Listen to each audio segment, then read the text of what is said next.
హ్రీంకారాసనగద్భితా నలసికాం సౌహ క్లీం కళాంభిప్రతీం సౌవర్ణాంబరధారిణీం వరసుధాధౌతాం త్రినేత్రోజ్వలాం వందే పుస్తకపాశమంకుశధరాం స్రగ్భూషితాముజ్వలాం త్వాం గౌరీం త్రిపురాం పరాత్పరకళాం శ్రీచక్ర సంచారిణీం.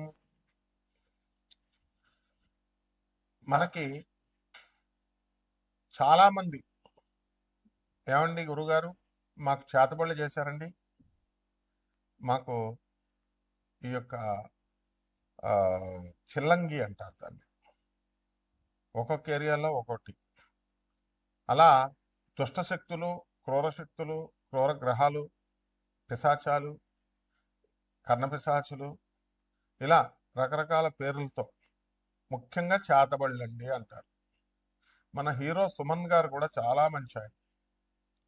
మరి అంత చదువుకున్న వ్యక్తి, మృదు వ్యక్తి, ఆయన ఒక టాప్ రేంజ్లోకి వెళ్ళినప్పుడు నాకు చేతబడులు చేయించారండి, అందువల్లనే నా కెరీర్ ఇంకా వెళ్ళాల్సిందే ఆగిపోయిందండి అని ఆయన ఇంటర్వ్యూలో చెప్పడం మనందరం కూడా చూస్తున్నాం. మరి మనకి హీరో సుమన్ గారు చాలా అంత గొప్ప పరిణతి చెందినటువంటి వ్యక్తి మరి అబద్ధాలు చెప్తారా? కాదు కదా. అయితే ఒక సైన్స్లో ఒక ప్రొఫెసర్గా ఉన్న నేను చేతబళ్ళు ఇవన్నీ ఉన్నాయంటే అవన్నీ ఖండించి పడేస్తాను. అయినప్పటికీ కూడా చాలామంది ఏమండి మేము హాస్పిటల్లోకి వెళ్ళామండి, మరి అక్కడ చూపించుకుంటే అన్నీ నార్మల్ వచ్చినాయండి, అంతా మాకు అర్థం కావట్లేదండి అని చాలామంది చెప్తూ ఉంటారు. అయితే చేతబళ్ళ వల్ల మా జీవితం ఆగిపోయిందండి అంటారు. అసలు ఈ చేతబడులు ఎవర్రా నాయనా చేస్తారు అంటే మా బంధువులేనండి, మాకు తెలుసున్నటువంటి పరివారమేనండి, మా మీద మా ఎదుగుదల చూసి ఆగిపోవడానికి చేయించారండి అంటారు. ఇటీవల మీరు కనుక చూసుకుంటే చిర్రావూరు గారు కూడా పాపం ఆయన కొన్ని లక్షల మంది ఫాలోవర్స్ ఉన్నారు. కాశీలో 21 మంది మంత్రగాళ్ళని పెట్టి శ్మశానంలో చేతబళ్ళు చేయించడానికి ప్రయత్నించారు అని చెప్పి మిగతా వాళ్ళంటే నేను దేవీ పుత్రుడిని, అమ్మవారి పుత్రుడిని, నాకేమి అవన్నీ కూడా ఏం చెయ్యవు అని ఆయన కూడా చెప్పడం జరిగింది. అంటే మొత్తం మీద ఓవరాల్గా ఏంటంటే మనకి క్షుద్ర శక్తులు అంటే ఏంటంటే లోయర్ ఎనర్జీస్ అంటారు వీటిని. వాళ్ళు పూజించేటటువంటి దేవతలు ఏంటో మామూలు జనానికి తెలియదు. తెలియక కాళీ అమ్మవారు చేసేస్తుంది, లేదా చిన్నమ్మ మస్తా అమ్మవారు చేసేస్తుంది, ఇట్లా వాళ్ళు ఇష్టం వచ్చినట్టుగా మాట్లాడుతూ ఉంటారు. ఈ దశమహావిద్యలు అనేటటువంటి అమ్మవార్లు తార, మహాకాళి, చిన్నమస్త, త్రిపుర భైరవి, తర్వాత బగళాముఖి, ఆ తర్వాత మనకి రాజశ్యామల, ధూమావతి, షోడశి అంటే లలితాదేవి, అలాగే మనకు భువనేశ్వరి అమ్మవారు, ఆ తర్వాత కమలాత్మిక అమ్మవారు. వీటిల్లో ఇవి కాకుండా ఇంకో 2 దేవతలు ప్రత్యంగిర, వారాహి. ఇవి ఈ మధ్య కాలంలో ఒక 20 సంవత్సరాల నుంచి జనమందరికి కూడా పబ్లిసిటీ అయినాయి. తెలియక అపోహతో వీళ్ళంతా కూడా చిన్నమస్తా చేసేస్తుందండి, బగళాముఖి ఇచ్చేసేస్తుంది. మహాకాళిని మా చిన్నప్పటి నుంచి అనేవారు. మహాకాళిని అడిగితే చేతబళ్ళ కూడా చేసేస్తారండి, ప్రత్యంగిర అయితే రివర్స్ చేసేస్తుందండి. ఇట్లా అనవసరమైనటువంటి అపోహలన్నీ కూడా దశమహావిద్యల్ని, ఈ యొక్క సప్తమాతృకల్ని అనడం జరిగింది. వారాహి, ప్రత్యంగిర అమ్మవార్లు వాళ్ళు అలా ఎన్నటికి చేరు. ఆ అమ్మవార్లంతా కూడా గౌరీదేవి, గౌరీదేహ సముద్భవాం అన్నాం, అంటే గౌరీదేవి నుంచి పుట్టేది. కాబట్టి వాళ్ళంతా కూడా సాక్షాత్తు పార్వతీదేవి ఆదిపరాశక్తి శివుడి యొక్క భార్య అయినటువంటి ఆ యొక్క గౌరీదేవి నుంచి పుట్టినాయి. కాబట్టి కనీసము గౌరీదేవి కూడా చాలామంది తెలియక ఏమండి ఈ అమ్మవారికి మేకలను కొయ్యాలండి, కోళ్ళను కొయ్యాలండి అని ఇలా మాట్లాడుతూ ఉంటారు.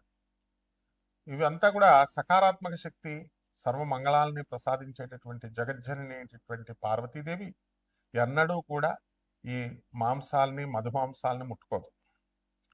అలాగే దశమహావిద్యలు కూడా అవి ముట్టుకోవు.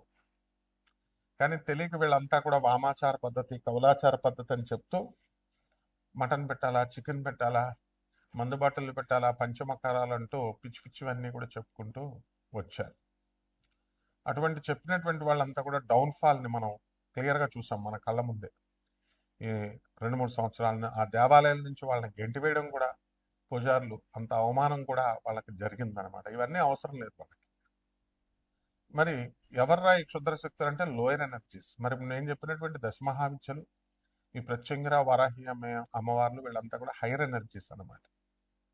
సో మనకి మానవుడి ఎనర్జీ కంటే కూడా దిగువనున్నటువంటి ఎనర్జీస్ని లోయర్ ఎనర్జీస్ అంటారు. మనం మీడియం ఎనర్జీ మనం. సో మనము ఎప్పుడైతే ఈ కర్ణపిశాచి అనేటటువంటి యక్షిణి, ఆ అమ్మవారిని చాలామంది పూజ చేస్తారు. దానికి అసలు వాటి విధి విధానాలే తెలియదు ఎవరికి కూడా. వీళ్ళు ఏం చెప్తారంటే మూత్రం తాగాల, వాళ్ళ మూత్రాన్ని తినాలా, పిచ్చి పిచ్చివన్నీ చెప్తారు. అలాగే కొంతమంది ఈ క్షుద్ర శక్తులకి రక్తం అన్నాన్ని అడుగుద్ది, అమావాస్య రోజున అడుగుద్ది, అది అడిగినప్పుడు మీరు తెచ్చి పెట్టాలా, ఇలాంటి నాన్సెన్స్ అంతా చెప్తా ఉంటారు.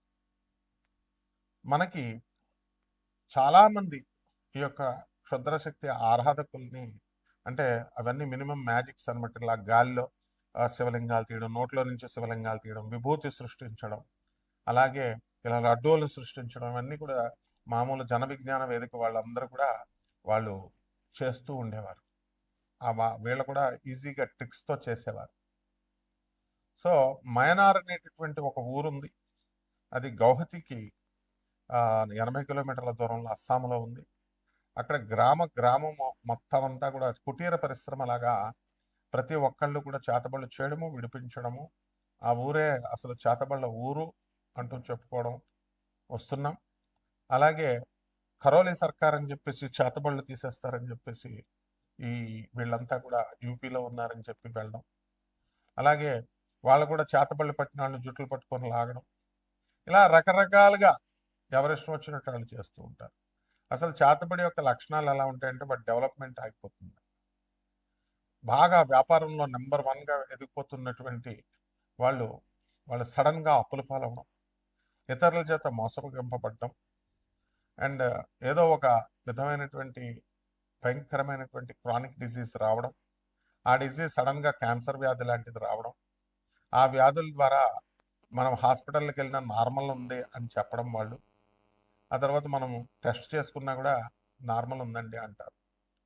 సో ఈ రకంగా ఈ అసలు చేతబళ్ళు ఉన్నాయా లేవా, ఈ చేతబళ్ళు ప్రయోగాలు ఏమిటి, ఇవన్నీ కూడా మనము క్రమేపీ మనం తెలుసుకుందాం. వాటి ప్రభావాల వల్ల రాత్రులు పిశాచాలు కనబడడం, రక్తమాంసాలు కనబడడం, సౌండ్స్ వినబడడం, హాలుసినేషన్ లాగా, ఇన్ఫాక్చుయేషన్ లాగా ఉండడం, ఇవన్నీ జరుగుతున్నాయి. వీటిని కూడా 12 ద్వాదశ రాశుల మీద ఈ యొక్క సంవత్సరంలో 2026 సంవత్సరంలో ఈ చేతబళ్ళు చేసిన వాళ్ళ చేయబడినటువంటి వాళ్ళ డెవలప్మెంట్ ఎలా ఉంటుంది, వాళ్ళ డెవలప్మెంట్ ఆగిపోతుందా, ఈ వీడియోలో మనం తెలుసుకుందాం ఒక్కొక్క రాశి వారీగా. ధనుస్సు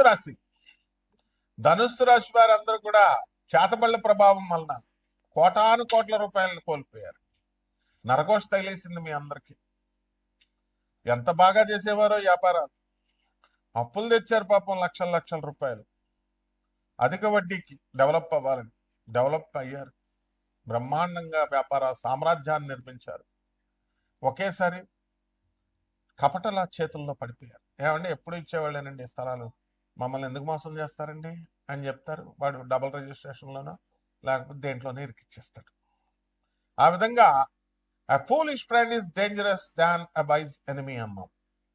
ఫూలిష్ ఫ్రెండ్స్ ఇచ్చేటటువంటి సలహాల వల్ల అండ్ నెట్వర్క్ మార్కెటింగ్లో బాగుంటుంది, ఈ బిజినెస్ బాగుంటుంది, డబుల్ అయిపోతుంది, ఇలాంటి సలహాల వల్ల దెబ్బతింటారు. ఇవన్నీ కూడా చేతబడి ప్రభావాలు. చక్కగా ఈ యొక్క ధనుష్ రాశి వారంతా కూడా అర్ధాష్టమ శని ఒక్కటే మీకు దోషం, మిగతాదంతా ఫస్ట్ క్లాస్ ఉన్నారు మీరు. మీ సోదరులు డెవలప్మెంట్, కిరాణా షాపులు, బట్టల షాపులు, మందు షాపులు, వైన్ షాపులు, పబ్స్, రెస్టారెంట్స్, ఎవర్ గ్రీన్ బ్రహ్మాండంగా మీరు సాధిస్తారు. అన్ని రకాల బిజినెస్లు, హోటల్ ఇండస్ట్రీ, మరి చిన్న చితగా ఉద్యోగాలు చేసేటటువంటి వాళ్ళందరూ కూడా ప్రమోషన్స్ రావడం, ఇవన్నీ కూడా జరుగుతాయి. మనకి 2 జూన్ వరకు మీరు ఆడిందాట పాడింది పాట. గురుడు మిథున రాశిలో ఉండి మిమ్మల్ని బ్లెస్ చేస్తూ ఉంటాడు. ఎంతమంది మీకు దృష్టిలో పెట్టేసినా, ఎంతమంది మీకు చేతబడులు చేసినా మీరందరూ కూడా దానికి నుంచి తప్పించుకుంటారు గురుగ్రహ ప్రభావం వల్ల. ఈ రోజున మనం యూత్ను కనుక మనం గమనించినట్లయితే, ఒక మహేష్ బాబుని చూడండి, మీ కాళ్ళు మోకాళ్ళ వరకు ఆజానుబాహుడైన కాళ్ళు మోకాళ్ళ వరకు వస్తాయి. మిగతా యూత్ని చూడండి, ఆడవాళ్ళు కానీ మగాళ్ళు కానీ ఎడంకాలకి నల్లతాడు కట్టేసుకుంటారు. ఎందువలన? నరదోషం పోవడానికి. అది విశ్వవ్యాప్తం అయిపోయింది. అందువల్ల చిన్నప్పుడు మీకు చూడండి, మీ తల్లిదండ్రులు అరే అందంగా ఉన్నావురా పాపం అని చెప్పేసి నల్ల బొట్టు పెడతారు. తల్లి తీసుకునేటటువంటి జాగ్రత్తలు. చాలా మంది భార్యాభర్తలంతా కూడా కొట్లాటలు కొట్టుకుంటున్నారు, విడిపోతున్నారు, ఎగ్గోలు. మీకు ఎంతమంది పాపం సినిమా ఫీల్డ్ ఉన్నటువంటి వాళ్ళు, తర్వాత సీరియల్స్, తర్వాత యూట్యూబ్లో, ఇవన్నీ కూడా మీడియా రంగంలో ఉన్నటువంటి వాళ్ళు మెసేజ్ ఓరియంటెడ్ సినిమాలు ఇస్తుంటే మీరు చూస్తున్నారా? సీరియల్స్ అత్తగారు కోడల్ని బాధేయాలా, కుట్రలు చేసి కోడలు అత్తగారిని చంపేయాలా, ఇలాంటి సీరియల్స్ చూస్తారు. కాబట్టి ఇవన్నీ చేతకబడి ప్రభావాలే. వైలెన్స్ సైలెన్స్ అంటే వైలెన్స్ లోకి వెళ్ళిపోయారు. వైలెన్స్ సినిమాలు ఎక్కువ, బాగా కసిగా ఆయన చంపేయాలి, ఈయన చంపేయాలి, ఇలాగ చూసేవాళ్ళంతా కూడా చేతబడి ప్రభావాలే. లిమిటెడ్ దేన్నైనా సరే ఓవర్ థింకింగ్, ఓవర్ ఎనలైటికల్ గా ఆలోచించడము, అవతల వ్యక్తుల గురించి మీరు దారుణాధిదారంగా who gave you the rights to pick fellows, overthinking చేస్తూ మీరు సస్పీషియస్ గా ఆలోచించేటటువంటి ఆలోచన విధానాన్ని ఎవరిచ్చారు? చేతబడుల ప్రభావం. వాళ్ళ గురువులు మేము తిట్టినా సరే వాళ్ళు అలా చేస్తూనే ఉంటారు. ఆ విధంగా ఈ యొక్క చేతబడి ప్రభావాల వల్ల మనం ధనుస్సు రాశి అంతా కూడా కొన్ని కోట్ల రూపాయలు నష్టపోతున్నారు. కాబట్టి మీ వ్యక్తిగత జాతకాల ద్వారా మనకి పూర్తిగా అర్థమవుతుంది ఎప్పటి నుంచి స్టార్ట్ అయింది, ఎవరు చేశారు, ఏం చేయాలి. అందువలన నాన్ ప్రాఫిటబుల్ బేసిస్తో మనం చెప్పడం అనేటటువంటిది జరుగుతుంది, మీ జాతక విశ్లేషణ అనేటటువంటిది. కాబట్టి ఎవరికైతే ఈ యొక్క అవసరాలు ఉన్నాయో అటువంటి వాళ్ళు డైరెక్ట్ మనం సంప్రదించవచ్చు. పరిహారాలు కపట జ్యోతిష్కులు, కపట మంత్రగాల దగ్గరికి వెళ్ళి కోట్ల రూపాయలు, లక్షలాది రూపాయలు మీరు పాడు చేసుకోవద్దు.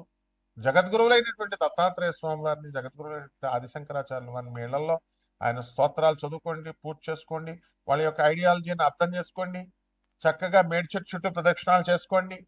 ఈ విధంగా దైవ దర్శనాల గుళ్ళకు కూడా వెళ్ళాల్సినటువంటి అవసరం లేదు. ఇంట్లోనే మీరు అన్ని, ఇప్పుడు అంతా everything is in the YouTube. చక్కగా గురుచరిత్ర పారాయణ వినండి, బ్రహ్మాండంగా మీరు సెట్ అయిపోతారు. శుభమస్తు.